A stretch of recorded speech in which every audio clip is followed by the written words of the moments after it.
Hello जय हिंद दोस्तों। आपका हमारे इस यूट्यूब फैमिली पायलट अन्नी में स्वागत है।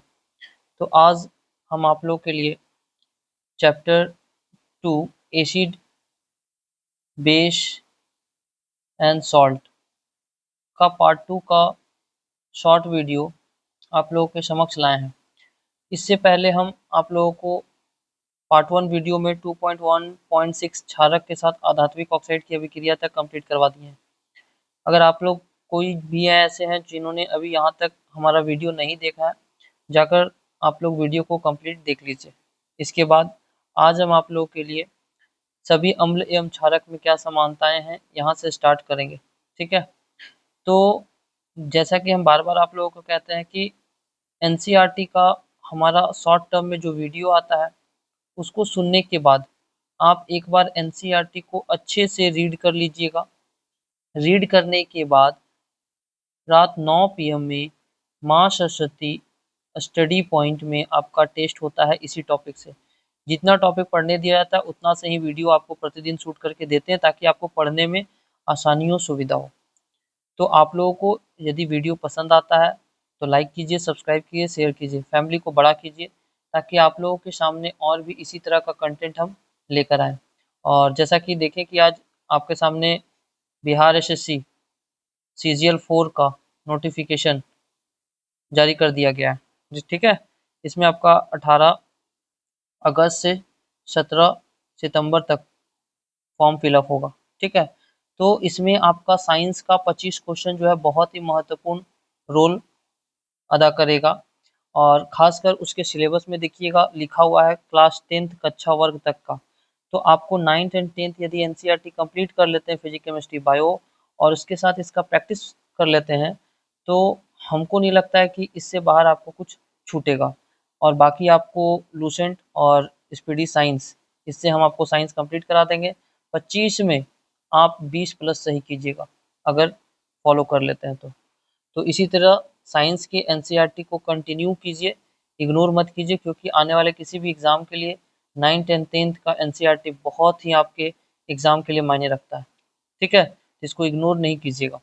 तो चलिए हम लोग बिना समय गंवाए स्टार्ट कर देते हैं। आज सभी अम्ल और क्षारक में क्या समानता है। तो एक चीज़ गौर कीजिएगा कि धातु के साथ सभी अम्ल अभिक्रिया करके क्या देता है। धातु के साथ सभी जब अम्ल को अभिक्रिया कराते हैं तो ये क्या देता है, हाइड्रोजन गैस रिलीज करता है, मालूम है। तो इससे हम लोगों को क्या मालूम चलता है कि सभी अम्ल में क्या है, हाइड्रोजन गैस है। लेकिन क्या जितने भी हाइड्रोजन युक्त यौगिक हैं, जितने भी कंपाउंड हैं जिनमें हाइड्रोजन विद्यमान है, क्या सभी अम्ल होते हैं? तो आपके मन में ऐसा सवाल आता होगा। तो जैसे मान लीजिए यहाँ देखिए ग्लूकोज, ग्लूकोज का सूत्र क्या होता है, C6H12O6। क्या इसमें हाइड्रोजन नहीं है? इसमें हाइड्रोजन नहीं है, हाइड्रोजन है। तो क्या ये अम्ल है? आपके मन में सवाल आएगा, क्या ये अम्ल है? तो हम कह देंगे ग्लूकोज एक अम्ल नहीं है। लेकिन कैसे, प्रूफ तो आप मांगिएगा ना, कैसे ये होता है। जैसे आपको हम लिख दिए अल्कोहल, अल्कोहल का फॉर्मूला क्या होता है, C2H5OH, इसमें भी तो हाइड्रोजन है। C2H5OH, इसमें भी तो हाइड्रोजन है। तो क्या ये अम्ल है? आपके मन में ये सवाल जरूर आएगा। तो यहाँ देखिए आपको एक एक्टिविटी में क्रियाकलाप 2.8 में समझाया गया है। क्या बताया गया, इसको हम एक बार थोड़ा सा नॉर्मली बता देते हैं। देखिए क्या क्या है कि जैसे एक चीज सुन लीजिए, हाइड्रोक्लोरिक अम्ल, सल्फ्यूरिक अम्ल, ग्लूकोज, अल्कोहल, ये सब का थोड़ा थोड़ा मात्रा में हम लोग क्या कर लिए, विलयन ले लिए और एक कॉर्क पर 2 कील लगाकर कॉर्क को 100 मिलीलीटर बीकर में रख दिए। दिख रहा है ये रबर का कॉर्क। तो ये एक्टिविटी आप 2.8 प्रूफ कर देगा कि सभी हाइड्रोजन युक्त यौगिक अम्ल नहीं होते हैं। तो अब यहाँ पर कॉर्क पर जो है कील को गाड़ कर, दिख रहा है ये 2 कील को गाड़ दिया गया है। और इसके बाद इसमें 6 वोल्ट का बैटरी, आपको दिख रहा है 6 वोल्ट का ये बैटरी, और एक बल्ब, ये बल्ब, और एक साथ में स्विच कनेक्ट कर दिया गया है। अब बीकर में क्या किया है कि थोड़ा सा अम्लीय विलयन HCl डालकर स्विच को ऑन किए, HCl डालने और स्विच को ऑन किए तो क्या हुआ, बल्ब जलने लगा। ये जो बल्ब था ना, ग्लो करने लगा। अब तनु HCl अम्ल के विलयन से क्या होने लगा, विद्युत धारा प्रवाहित होने लगी, और तनु HCl जो है इसका अम्ल का विलयन विद्युत का चालन करने लगा, तभी तो ये बल्ब जला। बल्ब जलने लगा मतलब कि ये HCl जो हम डाले थे ये विद्युत का चालन करने लगा। अब यही चीज आप H2SO4 भी डालिएगा, सेम चीज कीजिएगा, स्विच ऑन कीजिएगा, बल्ब जल जाएगा। तो अब जस्ट सेम प्रोसेस आप ग्लूकोज के साथ कीजिएगा। क्या कीजिएगा, ग्लूकोज के साथ कीजिएगा। अब क्या करेंगे कि हम ग्लूकोज या अल्कोहल, इसमें हम ग्लूकोज या फिर अल्कोहल डालें, और ग्लूकोज या अल्कोहल डालें जैसे ही उसके बाद फिर स्विच को ऑन किए, क्या हुआ, बल्ब मेरा नहीं जला, बल्ब मेरा नहीं जला। तो इससे क्या प्रूफ हो गया कि ग्लूकोज एवं अल्कोहल के विलयन विद्युत के चालन नहीं करते हैं। अगर हम ग्लूकोज या अल्कोहल डालते हैं और बल्ब मेरा जल जाता तो समझ में आ जाता कि ये हमारा विद्युत का चालन करते हैं। ठीक है, तो इससे ये प्रूफ हो गया कि जो मेरा ग्लूकोज है या फिर अल्कोहल जो है ये जलीय विलयन में जलीय विलयन में जलीय विलयन में आयन का निर्माण नहीं करता, तब तो बल्ब नहीं जला। आयन का निर्माण नहीं करता है, आयन का निर्माण नहीं करता है। तो ये एक्टिविटी आप पढ़ लीजिएगा, आपको इसमें क्लियर हो जाएगा। ठीक है, उसी तरह से आप सोडियम हाइड्रोक्साइड, कैल्शियम हाइड्रोक्साइड, ये सब क्षार का भी उपयोग कीजिएगा, यही क्रियाकलाप आपको इसमें बल्ब जलने लगेगा। ठीक है, तो अब हम लोग नेक्स्ट टॉपिक देखेंगे 2.2.1 जलीय अम्ल में, जलीय विलयन में अम्ल और क्षारक क्या होते हैं। जलीय विलयन में अम्ल या क्षारक क्या होते हैं। तो एक चीज जान जाइएगा कि अम्ल और क्षारक केवल जलीय विलयन में आया, जो अम्ल हैं या फिर जो क्षार हैं या क्षारक हैं, ये केवल जलीय विलयन में, ये केवल जलीय विलयन में आयन उत्पन्न करते हैं। किसमें, जलीय विलयन में आयन उत्पन्न करते हैं। अगर जल नहीं रहेगा, जल की अनुपस्थिति में ये आयन अलग नहीं होते हैं। यही एक्टिविटी आपको समझाया गया है। इस एक्टिविटी में क्या बोला गया है कि एक साफ शुष्क परखनली में 1 ग्राम ठोस दिख रहा है, 2 परखनली, 1 ग्राम ठोस NaCl ले लेते हैं। उसके बाद परखनली में हम लोग कुछ H2SO4 डाल दिए, परखनली में क्या किए, H2SO4 डाल दिए, और क्या देखें कि यहाँ पर बुलबुला का निर्माण हो रहा है, मतलब ये HCl गैस बन रहा है, और परखनली के मुंह पर ये कॉर्क के सहारे निकास नली में, जैसे आपको निकास नली ये हुआ ना, इसके सहारे दिखाया गया है। अब यहाँ पर HCl का सूखा, एक बार HCl का सूखा हुआ लाएं तो ये क्या हुआ, इस पर कोई प्रभाव नहीं पड़ा। जैसे ही जल से भिगाकर हम लाएं तो इसको लाल कर दिया, नीला से लाल कर दिया। तो शुष्क HCl गैस जल की अनुपस्थिति में अम्लीय गुण को प्रदर्शित नहीं करता है, ये प्रूव हुआ। और जैसे ही हम भिगा कर लाएं तो ये जल की उपस्थिति में अम्लीय गुण को प्रदर्शित किया। मतलब यही बताया जा रहा है कि शुष्क HCl में आपका अम्लीय गुण नहीं प्रदर्शित होता है, लेकिन जैसे ही जलीय विलयन में आपको मतलब जल की उपस्थिति में भिगा कर लाएं तो उसमें अम्लीय गुण प्रदर्शित होता है। जैसे NaCl H2SO4 के साथ रिएक्ट किया तो बना दिया NaSO4, sodium sulphate plus HCl। आई बात समझ में। तो ये आपका एक्टिविटी जो है, ये एक्टिविटी आपको बता रहा है कि जल की उपस्थिति में हाइड्रोक्लोरिक एसिड जो है हाइड्रोजन आयन उत्पन्न करता है। हाइड्रोक्लोरिक एसिड जल में घुलकर क्या देता है, H प्लस हाइड्रोजन आयन देता है, और जल की अनुपस्थिति में ये हाइड्रोजन आयन में अलग नहीं होता है, जिसके कारण इस अम्लीय गुण को प्रदर्शित नहीं करता है। अतः अम्ल के अम्लीय गुण को दर्शाने के लिए जल का होना अनिवार्य है। तो जल में ही घुलकर अम्ल जो है H प्लस आयन में टूटता है। जैसे ही आप HCl को जल में घोल दिए तो क्या होगा, H प्लस Cl माइनस बनता है। H2SO4 को जल में घोल दिए तो क्या होगा, H प्लस SO4 2 माइनस बनेगा। तो ये जलीय विलयन में ही आपको प्रदर्शित करेगा, सूखा या शुष्क होने पर प्रदर्शित नहीं करता है। आई बात समझ में। देखिए इसी प्रकार आप बेस में भी NaOH को जल में घोलिए, Na प्लस OH माइनस में टूटेगा। KOH को जल में घोलिए, K प्लस OH माइनस में टूटेगा। तो क्षारक जल में हाइड्रोक्साइड OH माइनस उत्पन्न करता है, जल में घुलनशील क्षारक को क्षार कहते हैं। जल में घुलनशील क्षारक को क्या कहते हैं हम लोग? क्षार कहते हैं। ठीक है, थोड़ा सा एनसीईआरटी में देखिए क्या लिखा हुआ है। सभी क्षारक जल में घुलनशील नहीं होते हैं। जल में घुलनशील क्षारक को क्षार कहते हैं। इनका स्पर्श साबुन की तरह स्वाद कड़वा होता है और प्रकृति संक्षारक होती है। इन्हें कभी भी छूना या चखना नहीं चाहिए क्योंकि ये हानिकारक होते हैं। क्यों हानिकारक होते हैं? तो थोड़ा सा अब चर्चा कर लेते हैं कि आप एक चीज देखे हैं कि जल में सांद्र अम्ल को घुलाने से, जब जल में हम लोग क्या सांद्र अम्ल कॉन्क एसिड सांद्र अम्ल मिलाते हैं तो क्या होता है, यहाँ पर बहुत ज्यादा मात्रा में ऊष्मा निकलती है। और ऊष्मा निकलती है मतलब कैसा अभिक्रिया होता है? ऊष्मा छेपी होता है। ऊष्मा निकलना मतलब ऊष्मा छेपी अभिक्रिया। तो जल में क्षारक को घुलाने की प्रक्रिया, याद रखिएगा, जल में क्षारक को घुलाने की प्रक्रिया, क्षारक को घुलाने की प्रक्रिया क्या कहलाएगी? ऊष्मा छेपी कहलाएगा। क्या कहलाएगा? ऊष्मा छेपी कहलाएगा।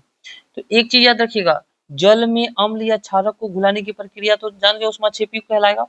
तो जल में हम H2SO4 HNO3 अम्ल मिलाते समय हम लोग को सावधानी रखना चाहिए। यही चीज ये आपको एक्टिविटी बता रहा है कि जब हम लोग जल को कभी भी सांद्र H2SO4 या HNO3 अम्ल के साथ मिलाते हैं तो मिलाना नहीं चाहिए। कारण क्यों क्या है कि जब हम जल को अम्ल में डालते हैं तो वहां पे बहुत ज्यादा मात्रा में ऊष्मा निकलती है, और ऊष्मा जो है निकलती है तो वहां पर ऊष्मा छेपी बहुत अभिक्रिया जो है बहुत तेजी से होता है।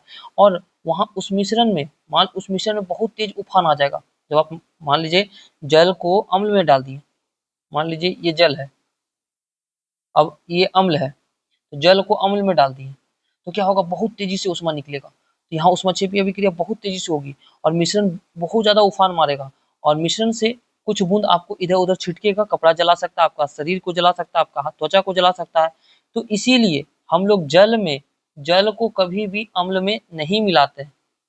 हमेशा अम्ल को जल में मिलाना चाहिए। अम्ल को जल में मिलाना चाहिए, जल को अम्ल में नहीं। ठीक है, आई बात समझ में?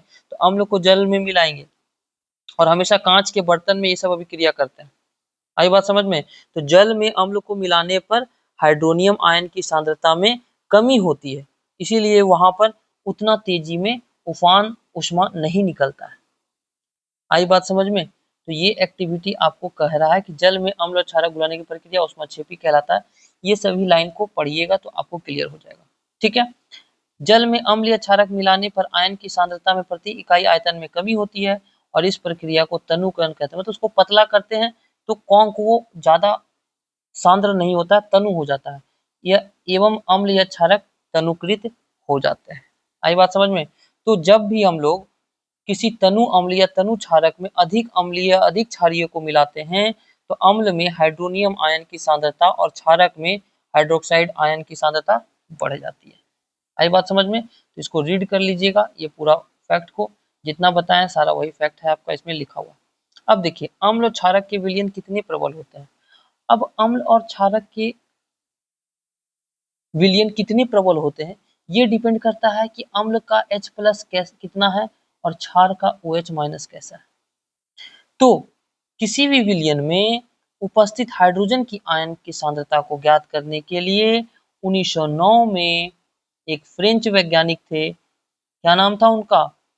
SPL Sorensen. SPL Sorensen. इन्होंने एक स्केल विकसित किया। इन्होंने क्या किया? एक स्केल विकसित किया। एक स्केल विकसित किया। एक स्केल विकसित किया। ठीक है, और इस स्केल पर पीएच में पी सूचक है। पीएच में हमारा पी जो है सूचक है, इंडिकेटर, जिसे हम लोग कहते हैं पोटेंज। पोटेंज पुसांज इंग्लिश में कहते हैं, और ये जो है जर्मन शब्द है। कैसा शब्द है? जर्मन शब्द है। इसका मतलब होता है, पोटेंज का मतलब होता है पावर, शक्ति। क्या होता है? शक्ति। पीएच में पी हो गया पोटेंज, और एच मतलब हो गया हाइड्रोजन। एच मतलब हो गया हाइड्रोजन। तो यहाँ पे हाइड्रोजन आयन को बताया। पीएच का मतलब ही हुआ हाइड्रोजन आयन का शक्ति। पीएच का मतलब ही क्या हो गया? हाइड्रोजन आयन का शक्ति। हाइड्रोजन आयन का शक्ति पीएच बताता है हाइड्रोजन आयन का शक्ति। और ये पीएच स्केल जो है 0 से लेकर 14 तक होता है, 0 से लेकर 14 तक होता है। तो अब 0 से 14 तक होता है, तो यदि 0 से 7 के मतलब 7 से पहले है तो ये होता है अम्लीय विलयन, अम्लीयता को बताता है।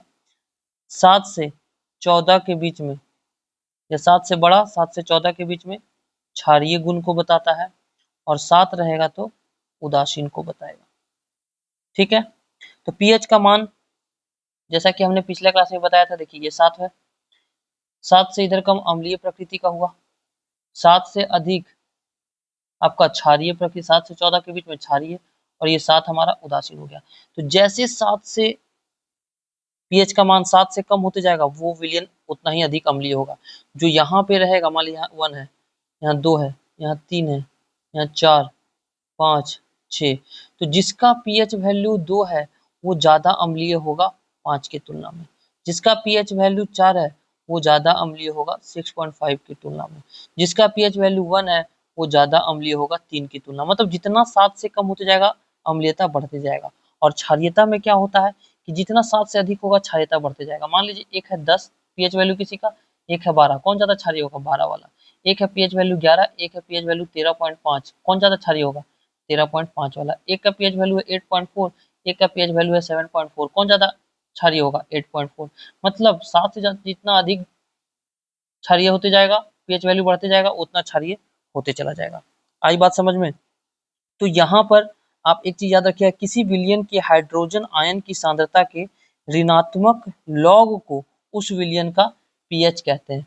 जैसे नहीं समझे तो पीएच बराबर होता है, हम लोग पढ़े होंगे, minus log H plus, minus log H plus, या फिर इसी को हम लोग लिखते हैं 1 by log H plus, 1 by log H plus. इतना याद आपको रखना है। ठीक है, आगे देखिए। जैसे देखिए ये क्षारीय और अम्लीय का आपको अगर नहीं समझ में आया तो एक छोटा सा हम आपको रफ में समझा देते हैं।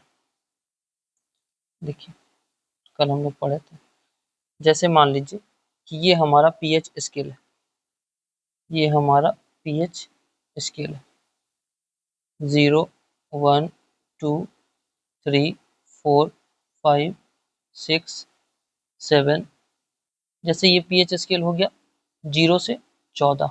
ठीक है, तो अब इसमें देखिए ये 7 पे जो है ये हमारा क्या होगा? उदासीन, उदासीन होगा 7 पे उदासीन। और 7 से इधर जितना जाएगा ये होगा हमारा क्षारीय गुण को बताएगा, और 7 से इधर जितना जाएगा वो अम्लीय गुण को बताएगा। ठीक है, तो अब एक चीज गौर कीजिएगा, जो भी प्रबल अम्ल होगा मतलब स्ट्रॉन्ग एसिड, वो 0 से लेकर 3 तक यहाँ पर प्रबल अम्ल होगा, प्रबल अम्ल, और 4 से लेकर 6 तक यहाँ दुर्बल अम्ल होगा। उसी प्रकार से आप 8 से 10 तक, 8 से 10 तक दुर्बल क्षार होगा, दुर्बल क्षार होगा, और 11 से लेकर 14 तक प्रबल क्षार होगा। तो यहाँ आप क्या देखिए, 7 से जितना कम होते जा रहा है वो स्ट्रॉन्ग हो रहा है, और इधर 7 से जितना अधिक दूर जा रहा है वो स्ट्रॉन्ग हो रहा है क्षार। आई बात समझ में? तो पीएच वैल्यू एक संख्या है, पीएच वैल्यू क्या है? पीएच वैल्यू एक संख्या है जो पदार्थ की अम्लीयता, क्षारीयता और उदासीनता को प्रदर्शित करता है कि कौन सा पदार्थ कितना उदासीन है, कितना क्षारीय है, कितना अम्लीय है। आई बात समझ में? तो अब देखिए आपके एनसीईआरटी में दिया गया है, क्या दिया गया है थोड़ा सा देख लेते हैं। यहाँ पर आपको विलयन का बारे में दिया गया। लार, लार जो है हमारा खाने से पहले कैसा होता है? हरित नीला, या फिर 8 होता है या 7.4 होता है, और ये क्षारीय होता है। खाने के बाद ये हरित पीला मतलब अम्लीय गुण को बताता है। लार खाने के बाद अम्लीय गुण को बताता है। नींबू का रस का पीएच वैल्यू 2 होता है, ठीक है, 2 है तो अम्लीय बताएगा। गाजर का रस 6 होता है, अम्लीय को बताएगा। कॉफी 5 होता है पीएच वैल्यू, ये भी अम्लीय बताएगा। टमाटर का रस 4 होता है, ये भी आपको अम्लीय बताएगा।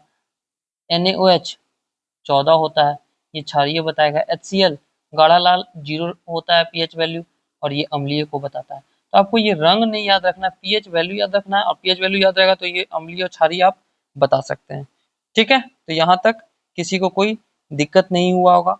प्रबल और दुर्बल अम्ल के बारे में, प्रबल और दुर्बल क्षार के बारे में हम पहले भी चर्चा कर चुके हैं। अब आप देखिए दैनिक जीवन में पीएच का महत्व, दैनिक जीवन में पीएच का क्या महत्व है, और लास्ट में हम लोग थोड़ा सा अम्ल और क्षार के बारे में कुछ डिफरेंस देख लेंगे। तो क्या पौधे क्या पौधे और पशु पीएच के लिए प्रति संवेदनशील होते हैं? तो एक चीज याद रखिएगा, पीएच हमला हमारे जीवन में क्यों महत्वपूर्ण है। ये पाचन तंत्र में भूमिका निभाता है, मुंह के पीएच मान में परिवर्तन से, दांत क्षय होने से मदद करता है, कम होने से।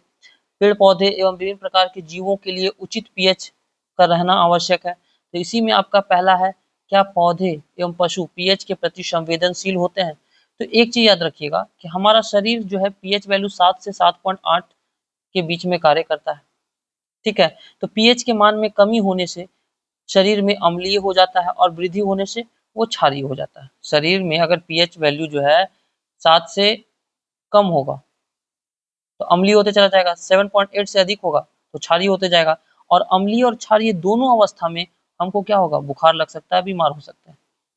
इसीलिए पीएच का रेंज दिया गया है, हमारा बॉडी जो है 7 से 7.8 के बीच में ये कार्य करता है, ठीक है। उसी प्रकार से जब वर्षा का जल का पीएच मान 5.6 से कम हो जाता है तो वो अम्लीय वर्षा कहलाता है। क्या होता है, अम्लीय वर्षा, एसिड रेन। अम्लीय वर्षा का जल जो है जब नदी में बह जाता है तो जो नदी में प्रभावित हो रहा है वो नदी का जल को पीएच मान को भी कम कर देता है, और उसमें जो जीव जंतु है उसको रहना बहुत ही दुर्लभ हो जाता है। आई बात समझ में। उसी प्रकार देखिए यहाँ लिखा है, शुक्र का वायुमंडल सल्फ्यूरिक अम्ल के मोटे श्वेत और पीले बादलों का बना है। क्या आपको लगता है कि इस ग्रह पर जीवन संभव है? नहीं, क्योंकि यहाँ पर टेम्परेचर बहुत ज्यादा है। आई बात समझ में। अगला देखिए, आपके बगीचे का मिट्टी का पीएच क्या है।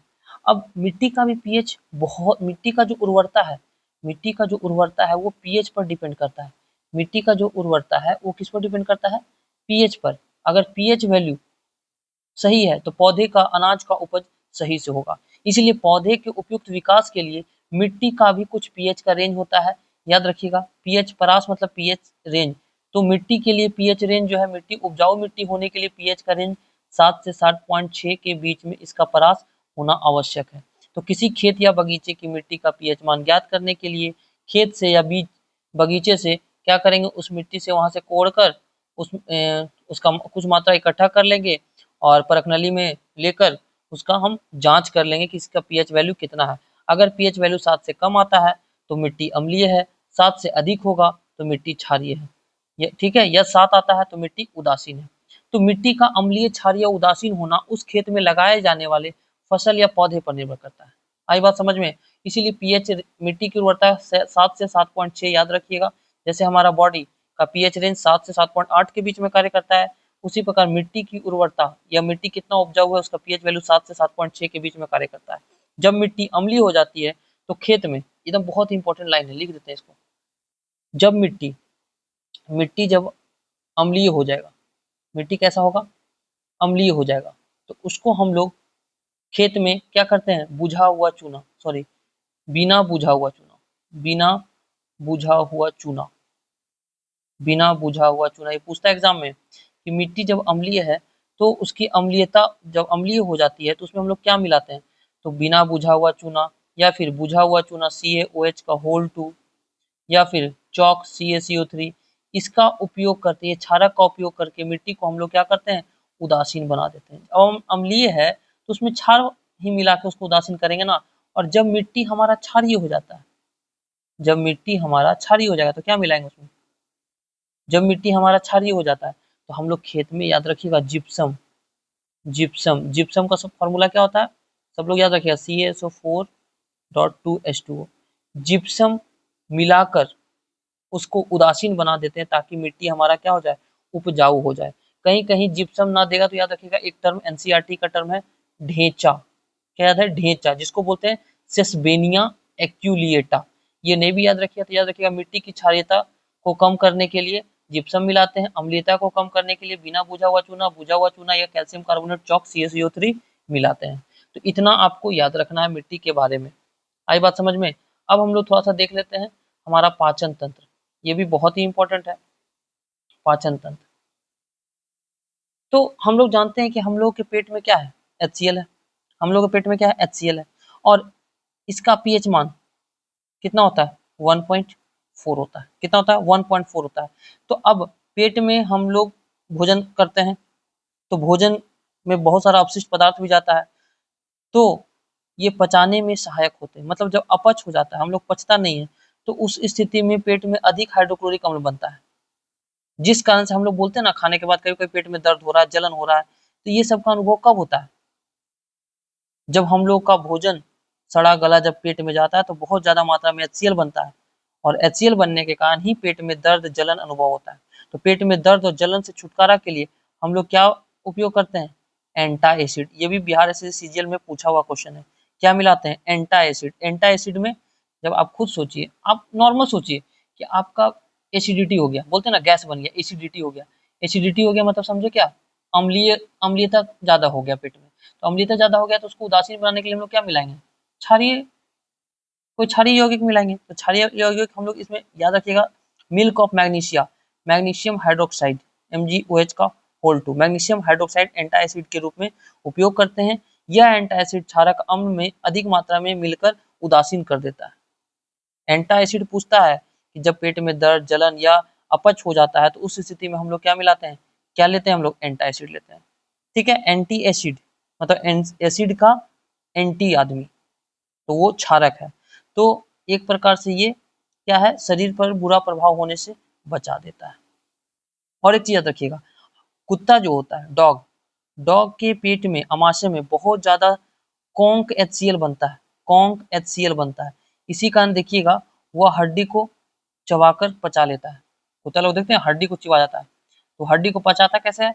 उसके पेट में कॉन्क HCl होता है। क्या होता है? Conc H। यही मिल्क ऑफ मैग्नीशिया जो है, हम लोग बोलते हैं ना, इनो ले लीजिए, यही मिल्क ऑफ मैग्नीशिया क्षारक का उपयोग करते हैं। ठीक है, अब आते हैं नेक्स्ट, पीएच परिवर्तन के कारण दंत क्षय। दंत क्षय कैसे होता है? दांत कैसे टूटने लगता है? तो हम लोगों को मालूम है कि दांत का ऊपरी सतह जो परत जो है बहुत कठोर है, वो किसका बना होता है? इनेमेल का बना होता है। किसका बना होता है? इनेमेल का बना होता है, या फिर कैल्शियम फॉस्फेट का बना होता है, और ये शरीर का सबसे कठोर पदार्थ है। तो जब पीएच वैल्यू 5.5 से हमारा कम हो जाता है, तो इनेमेल का संरक्षण होने लगता है, और वहां पर जब हम लोग गर्म या ठंडा दोनों बर्दाश्त नहीं कर पाते हैं, गर्म पानी पीते हैं तो भी दांत सिलसिलाने लगता है हम लोग का, ठंडा पानी पीते हैं तो भी सिलसिलाने लगता है। इसके बाद हम लोग का दांत टूटने लगता है। खाना खाने के बाद में जो मुंह में हम लोग के उपस्थित बैक्टीरिया है, वो भोजन में शर्करा और खाद्य पदार्थ जो है दांत के बीच में फंस जाता है, और उसके कारण लैक्टिक अम्ल उत्पन्न हो जाता है, और उसी मुंह में इसी मुंह में पीएच मान घट जाता है। तो घटता है तो इनेमल प्रभावित होता है, दांत टूटने लगता है। तो खाना खाने के बाद हमेशा ब्रश करने का आदत बना लीजिए, इससे आपका दांतों का क्षय बचा रहेगा, दांत टूटेगा नहीं। और ब्रश करने के लिए हम लोग दंत मंजन या टूथपेस्ट का उपयोग करते हैं, ताकि अम्ल की अधिकता को उदासीन करके दांत को क्षय से रोका जाए। इसीलिए देखिएगा जितना भी टूथपेस्ट आता है, लगभग टूथपेस्ट जो है वो क्षारीय होता है। हम लोग के घर में दादा बाबा पुराने जमाने के लोग देखते होंगे नीम, करंज, बबूल, ये सब का दातुन का उपयोग करते थे, ताकि हमारा दांत स्वस्थ रहे। तो जब मुंह का पीएच मान एग्जाम में पूछेगा कितना से कम हो जाता है, दांत का क्षय प्रारंभ होता है 5.5। और इनेमेल जो है किसका बना होता है? कैल्शियम हाइड्रोक्सी एपेटाइट या कैल्शियम फॉस्फेट का बना होता है, जो शरीर का सबसे कठोर पदार्थ है। पढ़ लीजिएगा, क्लियर हो जाएगा। अगला है पशुओं एवं पौधे द्वारा उत्पन्न रसायन से आत्मरक्षा। क्या होता है कि हम लोग देखते हैं कि जब कभी कभी कभी चींटी काट दिया, बिरनी काट दिया, नहीं बोलते, मधुमक्खी काट दिया, तो उसके डंक मारने से बहुत ज्यादा हम लोगों को दर्द, जलन होता है। ऐसा क्यों होता है मालूम है? तो काटने या डंक मारने से एक वो जो है एसिड छोड़ता है। क्या छोड़ता है? एसिड या अम्ल छोड़ता है, जिसके कारण हम लोग को दर्द या जलन महसूस होता है। और ये अम्ल जो है मेथनोइक अम्ल या फॉर्मिक अम्ल, एक ही बोलिए, मेथनोइक अम्ल, मैथेनोइक मैथेनोइक या फिर फॉर्मिक अम्ल, ये छोड़ता है। और मेथेनोइक अम्ल हमारा बॉडी में जो ब्लड है उसके साथ मिलकर क्या बना जाता है? कार्बन मोनोऑक्साइड बना जाता है। जब मेथेनोइक अम्ल हमारे हाथ पे कोई चींटी डंक या मधुमक्खी डंक मारती है, तो वो डंक मारती है, मेथेनोइक अम्ल छोड़ती है, और मेथेनोइक अम्ल क्या होता है? ब्लड से मिलकर कार्बन मोनोऑक्साइड बना देता है, जिससे दर्द और जलन बहुत ज्यादा होता है। आई बात समझ में? तो बिच्छू, याद है एक नेटल होता है, बिच्छू बूटी जिसको बोलते हैं, या फिर उरकुस्सी का पत्ता आप लोग देखे होंगे, उसके ऊपर डंक जैसा बाल होता है। तो पत्ती को जब हम छू लेते हैं, रगड़ देते हैं, तो दर्द और जलन होता है। क्या होता है कि वो भी पत्ती जो है मेथनोइक अम्ल का स्राव करता है, सेम प्रोसेस। तो डंक मारे गए स्थान पर डाक पौधे के पत्ते रगड़ने से, देखिएगा लिखा हुआ होगा, ये डाक पौधे का पत्ता नहीं, ये आपका नेटल है, नेटल, जिसके ऊपर डंक नुमा बाल रहता है। इस पर भी आप गलती से टच हो जाइएगा ना, बहुत कांटेदार होता है, दर्द जैसा महसूस होगा। ये भी मेथनोइक अम्ल का स्राव करता है। तो इससे हम लोग बचने के लिए क्या करते हैं, एक डाक पौधे के पत्ते को रगड़ते हैं, या फिर बेकिंग सोडा का उपयोग करते हैं। क्या करते हैं, बोलता है ना बेकिंग सोडा लगा दो या फिर चूना लगा दो। इससे क्या होगा कि क्षारक, बेकिंग सोडा क्या है, एक क्षार है, और जब क्षार मिल जाएगा तो वो हम लोगों को दर्द को आराम देगा, उदासीन हो जाएगा ना। मेथनोइक अम्ल छोड़ा और आप बेकिंग सोडा मिला दिए, क्षार, तो वो क्या हो जाएगा, उदासीन हो जाएगा, जिससे आपको राहत होता है दर्द से। आप बोलते हैं ना चूना मिला दो, गाँव में बोलते हैं हम लोग चूना है, चूना मिला दो। क्या होता है कि ये क्षार के जैसा काम करने लगता है और उदासीन बना रहता है, जिसके कारण दर्द का अनुभव नहीं होता है। ठीक है, तो हम लोग लवण पढ़ेंगे नेक्स्ट क्लास में। कुछ हम लोग देख लेते हैं, अम्ल के बारे में चर्चा कर लेते हैं कि क्या क्या किसमें कितना अम्ल पाया जाता है। तो देखिए, सिरका में एसिटिक अम्ल, संतरा में साइट्रिक अम्ल, इमली में टार्टरिक अम्ल, टमाटर में ऑक्जेलिक अम्ल, खट्टा दूध में लैक्टिक अम्ल, नींबू में साइट्रिक अम्ल, चींटी के डंक में मेथनोइक अम्ल, नेटाल के डंक में मेथनोइक अम्ल। और कुछ कुछ हम लिखवा दे रहे हैं, आप उसको नोट डाउन कर लीजिएगा, एनसीईआरटी में तो इतना सारा है, कुछ हम बता दे रहे हैं, लिख लीजिए। एक लिखिए, कोका कोला, कोका कोला ऐसे पूछता नहीं, कोका कोला में फास्फोरिक अम्ल, क्या होता है, फास्फोरिक अम्ल, फास्फोरिक अम्ल। दूसरा लिख लीजिए, प्याज और आंवला में, प्याज और आंवला में क्या होगा, एस्कॉर्बिक एसिड, क्या होगा, एस्कॉर्बिक, एस्कॉर्बिक एसिड। ठीक है, चाय में, चाय में कौन सा अम्ल होता है, पूछता है, चाय में टैनिक अम्ल, चाय में टैनिक अम्ल, चाय में टैनिक अम्ल। ठीक है, उसके बाद सेव में, सेव में पूछता है कौन सा अम्ल होता है, तो मौलिक या मैलिक कहीं कहीं देता है, मौलिक एसिड, मौलिक अम्ल।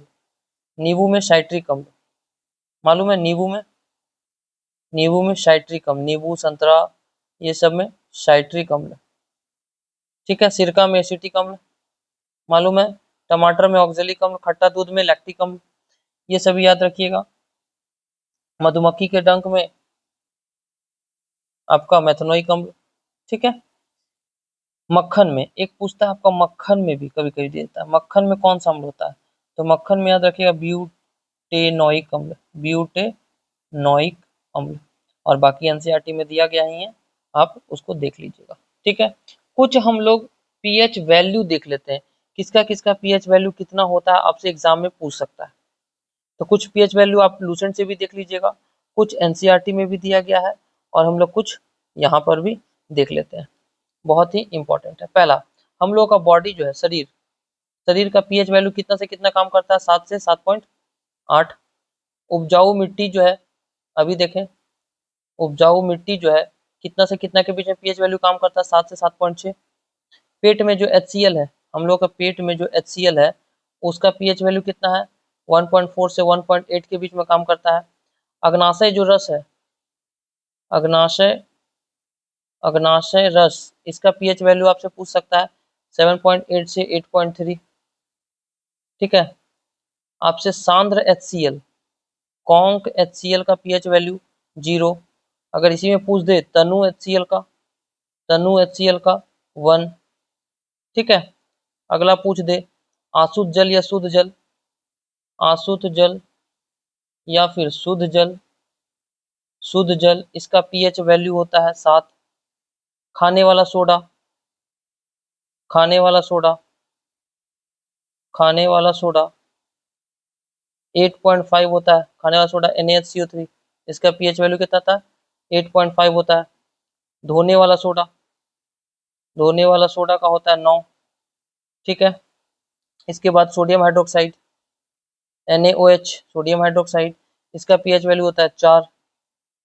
इसके बाद हम लोग देखेंगे मैग्नीशियम हाइड्रोक्साइड MgOH का होल 2 मैग्नीशियम हाइड्रोक्साइड, इसका pH वैल्यू होता है शायद 10.5, देख लीजिएगा एक बार, इसको एक बार देख चेक कर लीजिएगा।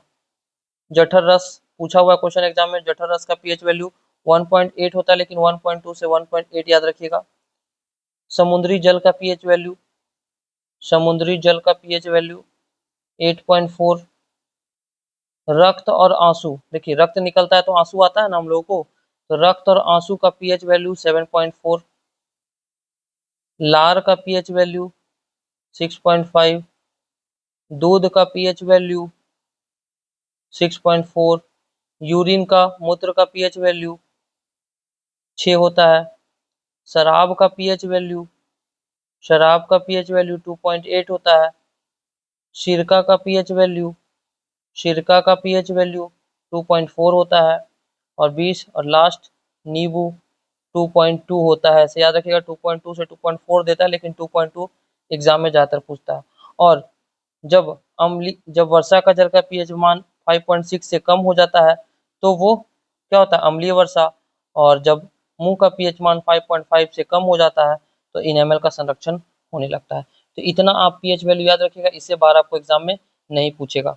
तो आज का टॉपिक आपका इतना ही था। कोशिश किए हैं कि इसको आपको अच्छे से कंप्लीट करें, और वीडियो आप लोग कोशिश कीजिए ज़्यादा से ज़्यादा लोगों में शेयर कीजिए, क्योंकि इतने अच्छे इतने सटीक से आपको कम समय में अच्छे से NCERT समझाना बहुत मुश्किल बात है, लेकिन कोशिश करते हैं कि आपको बहुत कम समय में ईजिली तरीके से समझा सके, और इसको आप पढ़कर रात में 9 बजे टेस्ट दे दीजिए, ठीक है। तो यदि वीडियो आप लोगों को पसंद आए तो आप लोग इसको लाइक, शेयर, सब्सक्राइब जरूर कीजिए, और कोई भी डाउट हो आप कमेंट में जरूर डालिए। वीडियो पसंद आए तो भी आप कमेंट कीजिए कि आपको वीडियो कैसा लगा, ताकि आपके इसी मोटिवेशन से हम आपके लिए आगे वीडियो हम क्या करेंगे, प्रोवाइड करेंगे, ठीक है। तो मेरे बताने के बाद रीड जरूर कीजिएगा NCERT, बार बार बोलते हैं रीड करके टेस्ट देना है 9 बजे, टेस्ट देना है हमारे ग्रुप में 9 बजे।